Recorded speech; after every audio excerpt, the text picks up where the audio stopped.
अस्सलामुअलैकुम dear student, मैं उम्मीद करूंगा कि अल्लाह ताला के फजल व करम से आप खैरियत से होंगे। और आज मैं बायोलॉजी क्लास 10th के चैप्टर नंबर 10 का जो टॉपिक स्टार्ट करने जा रहा हूं वो है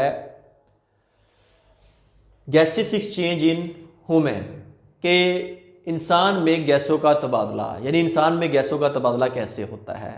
अमूमन हम जब भी ब्रीदिंग यानी तनफ़ुस का जिक्र करते हैं तो उसमें हम गैसों का तबादला करते हैं कि किस तरह हवा जिस्म के अंदर जाती है जिससे हम ऑक्सीजन हासिल करते हैं, और जब हवा को हम जिस्म से बाहर निकालते हैं तो उससे कार्बन डाइऑक्साइड जिस्म से बाहर खारिज करते हैं, जिसको हम तनफ़ुस या ब्रीदिंग का नाम देते हैं। तो आज हम बात करेंगे कि हमारी बॉडी में कौन सा ऐसा सिस्टम है जो गैसेस एक्सचेंज को कंट्रोल करता है, जिसके ज़रिए गैसों का तबादला होता है। तो आइए चलते हैं, सबसे पहले जानते हैं कि जो रेस्पिरेटरी सिस्टम है उसके कितने हिस्से हैं।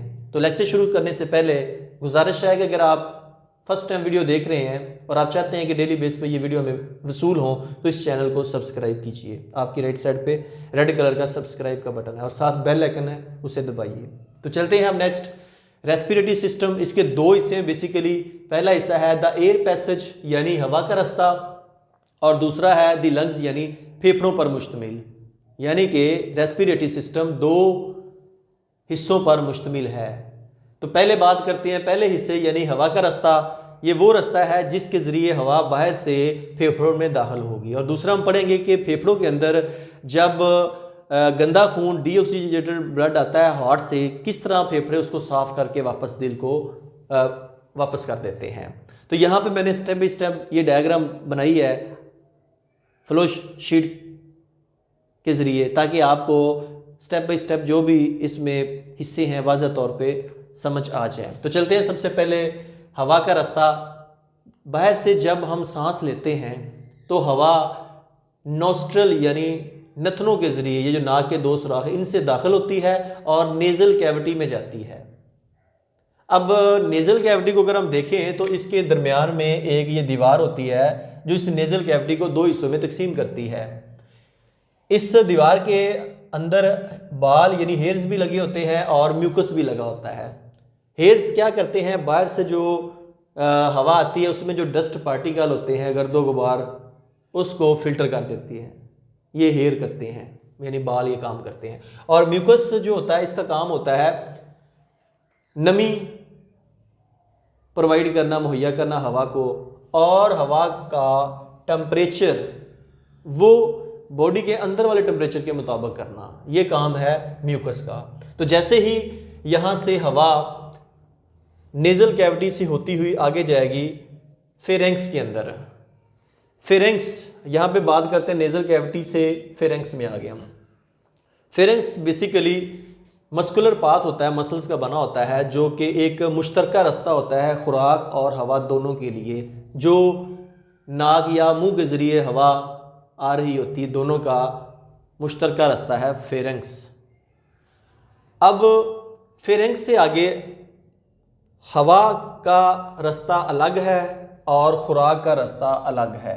हवा लेरेंक्स यानी वॉइस बॉक्स आला सूद में चली जाती है, और जो फूड होती है वो एसोफेगस में जाती है और वहाँ से स्टोमिक में चली जाती है।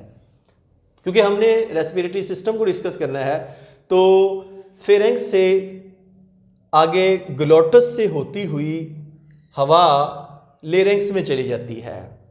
अब लेरेंक्स क्या चीज़ है? लेरेंक्स एक फेब्रस बैंड होता है जो रेशादार पट्टियों के दो जोड़ों पर मुश्तमिल होता है। जो ये जो फेब्रस बैंड होता है ये वोकल कॉर्ड्स बनाते हैं, और वोकल कॉर्ड्स का काम होता है बेसिकली आवाज़ पैदा करना। यानी जब हम बोलते हैं आवाज़ पैदा होती है वो वोकल कॉर्ड्स के मुर्तश यानी इर्ताश की वजह से, वाइब्रेशन की वजह से पैदा होती है।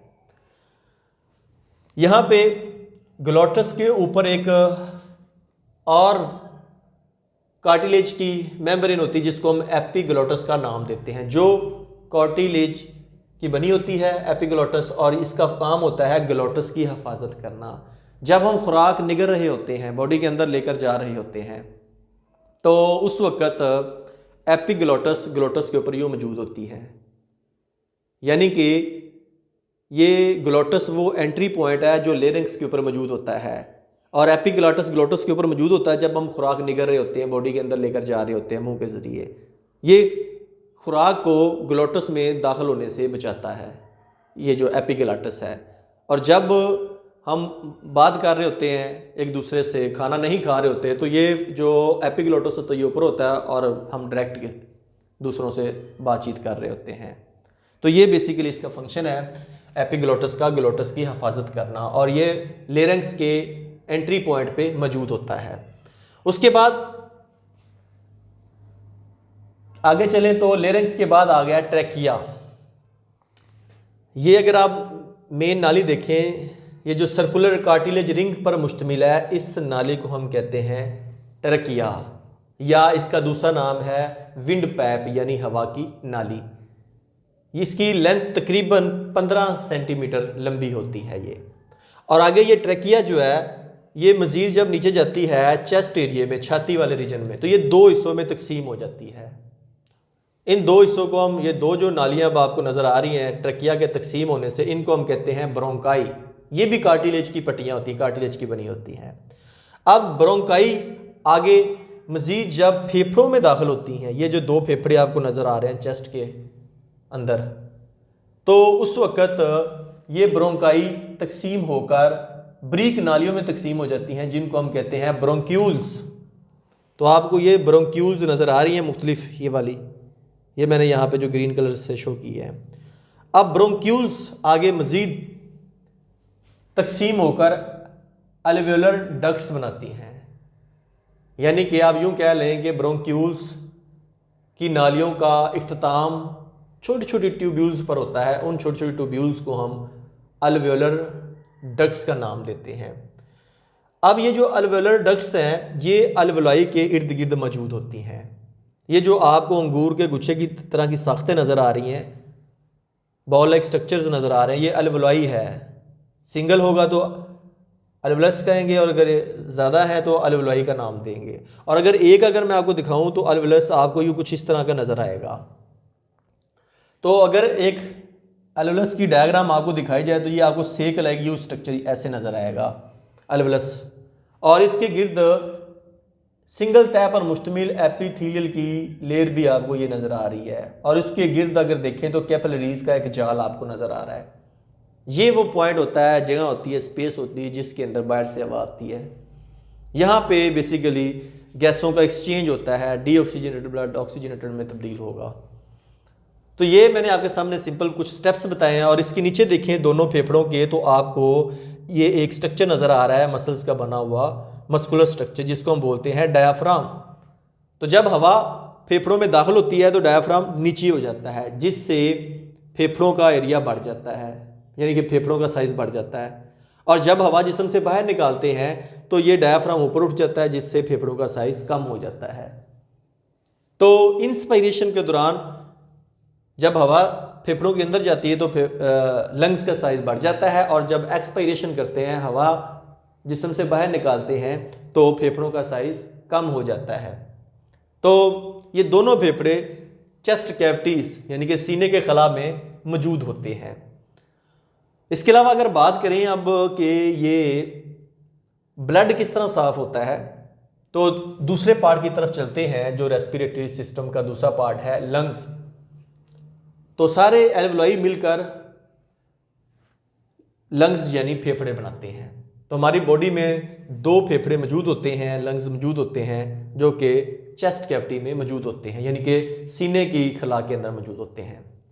तो अब बात करते हैं लंग्स के अंदर खून की सफाई कैसे होती है।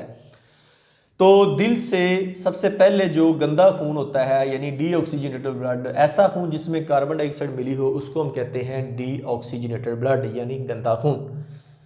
तो पल्मोनरी आर्टरी ये दिल से गंदा खून लेकर लंग्स में लाती है।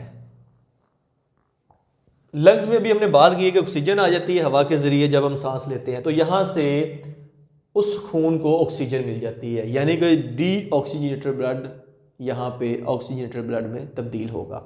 अब पल्मोनरी आर्टरी आगे तकसीम हो जाती है आर्टरियोल्स में, आर्टरियोल तकसीम होकर कैपिलरीज बनाती हैं, कैपिलरीज मिलकर वेन्यूल बनाती हैं।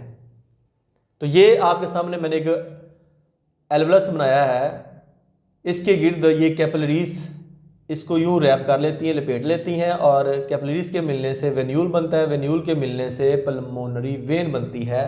पल्मोनरी वेन वो वेन होती है जो ऑक्सीजनेटेड ब्लड यानी साफ खून जो फेफड़ों में हुआ है उसको वापस हार्ट की जानब लेकर जाती है।